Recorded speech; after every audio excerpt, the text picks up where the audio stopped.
Hi everyone, this is Caitlin Van Kampen. For my observation hours, I went to a local hospital library and watched how they do different reference services.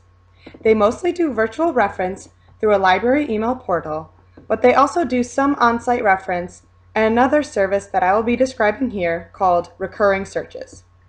What I will be discussing is how this library uses this service to keep themselves relevant and useful to hospital staff. To begin, I'll give a little background on what hospital librarians do. Librarians play an important role in the health and welfare of some patients during their stay in the hospital. They are often the research and information source that physicians and nurses will use to find medical literature on their patient's specific diagnosis or case. They do this mostly through virtual reference questions, where the staff member will request information on a certain topic. The librarians will then search the databases and compile a list of abstracts to send back to the doctor, who will then choose which ones they would like to get the full copies of. They are also sometimes asked specific questions by students and interns working on projects. This position is vital to patient care, even if at first it may not appear to be so. These librarians are, in a way, indirectly caring for patients by providing the care staff the best information and current research on how to help them. In fact, there were 2 studies done in Chicago and Rochester, New York, that reported that medical personnel who used information provided by the librarians made better informed decisions and provided better care for their patients. Nonetheless, hospital libraries struggle, like many others do, to keep themselves relevant in an increasingly internet-friendly world.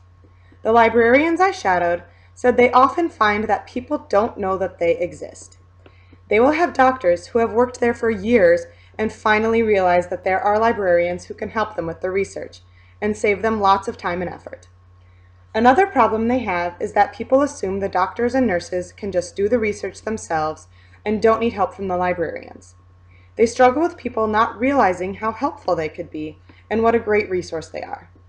The librarians find themselves having to prove their worth and relevance to the healthcare staff. One of the ways they do this, though, is through increasing their reference services. This brings me to recurring searches.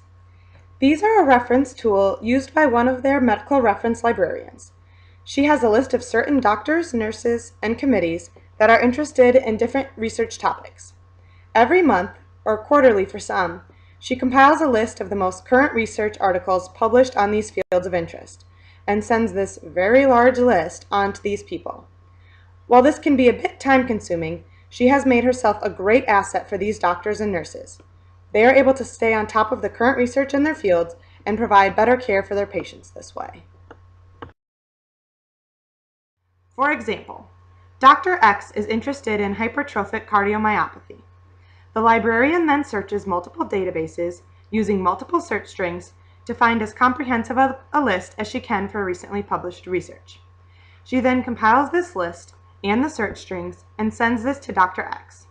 Dr. X will then read through this list of articles and abstracts and request copies of the ones he finds most useful.